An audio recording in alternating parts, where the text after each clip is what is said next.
ladies, welcome to my channel. I just wanted to get on today to answer a few questions in regards to what does sovereignty look like for a woman who decides to divest or leave what is so familiar to her in the Black community. What that looks like was really up to you. I could tell you from my own personal experience, what it looks like is you start questioning everything. You start even questioning the church you grew up in. You start questioning the music you listen to. You start questioning certain projects or different entities in which you've supported in the past, and you're reevaluating that and whether it's worth your time to really support that financially. You really are more cognizant or conscious of your time and your attention to anything. Ever since I've adopted a sovereign mindset, my life has changed dramatically. I don't go to a lot of Black functions unless it's edifying, of course. I don't go automatically to any old concert, music concert or event just because it's Black. There has to be something edifying about it. I'm very careful of who I support and what kind of music I stream. I'm careful about where I put my coin and money into. Anything that is remotely connected to an agenda that is so anti-Black woman, I do not waste any time, any attention, or any money into. What my life looks like is very different than what it used to be. I live well into in more or less upstate New York. I am married. I have a teenage son. I spend a lot of my time doing things that I enjoy. I love gardening. I love renovating my home. I love spending time with my family. I pour into my son a lot. I'm trying to get him, as he gets older and becomes a man, I'm really trying to cultivate his life as well as my own and working on my own brand. The things that I enjoy, I have a select group of friends, and they come from a variety of different backgrounds. I have some girlfriends that are Black. I have some girlfriends that are white. I have a mixture of people in my life of no particular persuasion or background, other than as long as they're energetically a match for me, they're around me. It doesn't matter about their color or anything. That goes for the men as well. You know, I spend a lot of my time just really working on myself and working around my family, because a lot of my time is spent. But for those of you who are single and find yourself in a situation where you've decided to move out of a certain ecosystem into a newer ecosystem, and you're trying to find your bearings, and how does life fit in this sovereign world? Well, a lot of it depends on you. My suggestion is to do the things that give you a lot of pleasure, but also branch out. Start thinking about doing things that are kind of out there that you would have not normally have done in the past. But maybe, you know, if you're interested in meeting men of all different types of persuasions, you know what? Take up golfing. Take up some kind of hiking. Get into a travelers club. There you meet a lot of different people, and also it fills your day, it fills your week when you really put yourself out there, learn a craft, learn home renovations, get into some kind of group. You know, in the wintertime, me and my girlfriends get together and we do a sip and wine. So we go have some drinks and paint. Something that is so simple and yet fun, and you're spending quality time with your friends, and you're doing something enjoyable and it's out of the ordinary. You know, look up all kinds of different activities in your cities, events. Get into different types of music. Learn. Go to the opera. Go to a ballet. Learn some high culture stuff. And then now you're in a completely different ecosystem where you're dealing with a different mindset. And it kind of changes you. But you also have to be cognizant of how you're showing up in the world too. How are you presenting to the world? Are you receptive? Are you open? Do people gravitate towards you? Do people want to get to know you? How you show up in the world is going to really determine a lot on how happy you're going to be in meeting other people, because the happiness comes from meeting people and doing different things and doing interesting things. Take up skiing, go to a resort. There's a lot of stuff out there that you can do. You just have to be creative, and you have to be open, and you have to show up in this world in a way that people do want to invite you into their circle. It's just a matter of being energetically high enough to attract like-minded people. I also connect with a lot of like-minded women online. There's plenty of women that I know online, and one of my particular pages where I frequent, there's many women who are like-minded like myself, who are living really great lives, do a lot of travel, and if I'm in their city, I do make an effort to try to connect with these women and do things with them. It really is up to you how much you want to put yourself out there. A sovereign lifestyle is just so much more rewarding because you have options. The world's your oyster. You can really branch out and do the things that you want. You're not confined in a box, in which the Black community really does not want you to leave from. And they will gaslight and say everything and anything they can to keep you where they're at.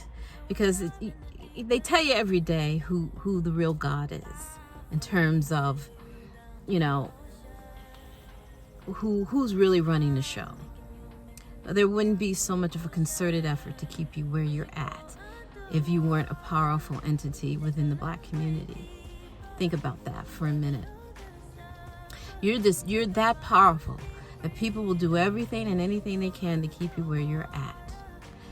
And because for the most part, once Black women leave any particular space, that space will eventually shrivel up and die, because we put that much energy and life into whatever space we occupy.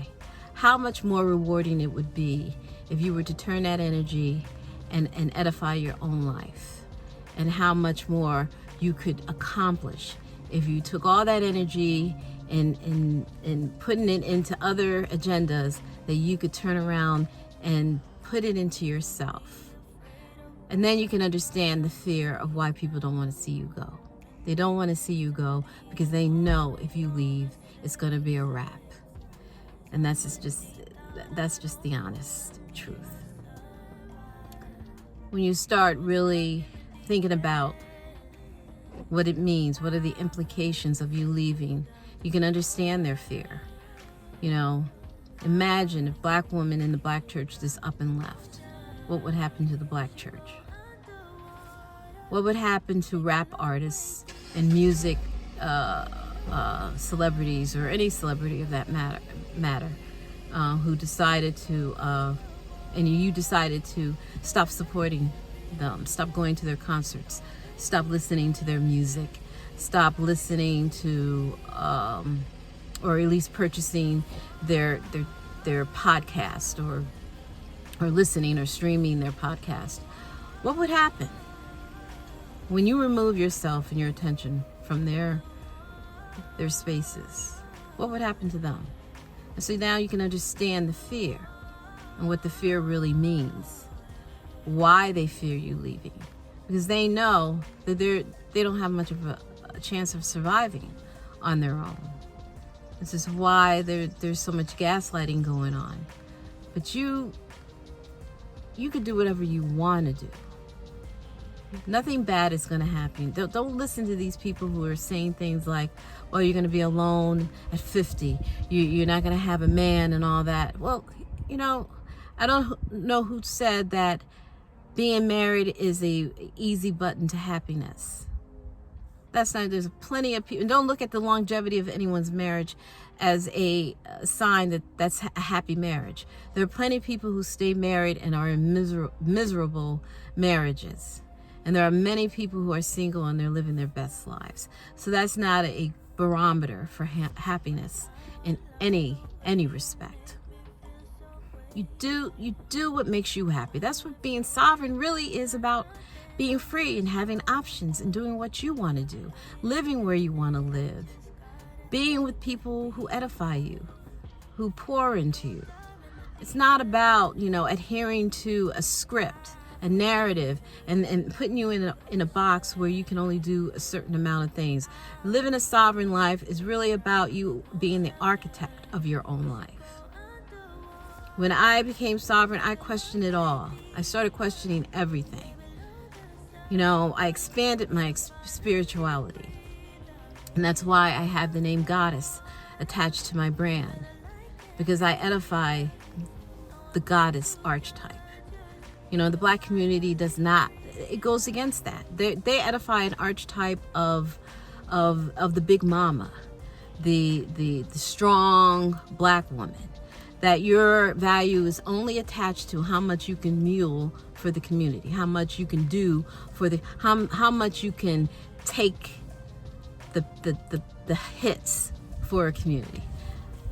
That's your whole value is attached to what you can do for the community. You just being you is never going to be a value in and of itself. And so the archetypes of the Black community is the strong Black woman, the strong mama, the Medea, the big mama, the one that takes all the hits, takes care of everybody's kids, takes care of their kids' kids, you know, and then big mama is dead at 55 because she can't do it all anymore.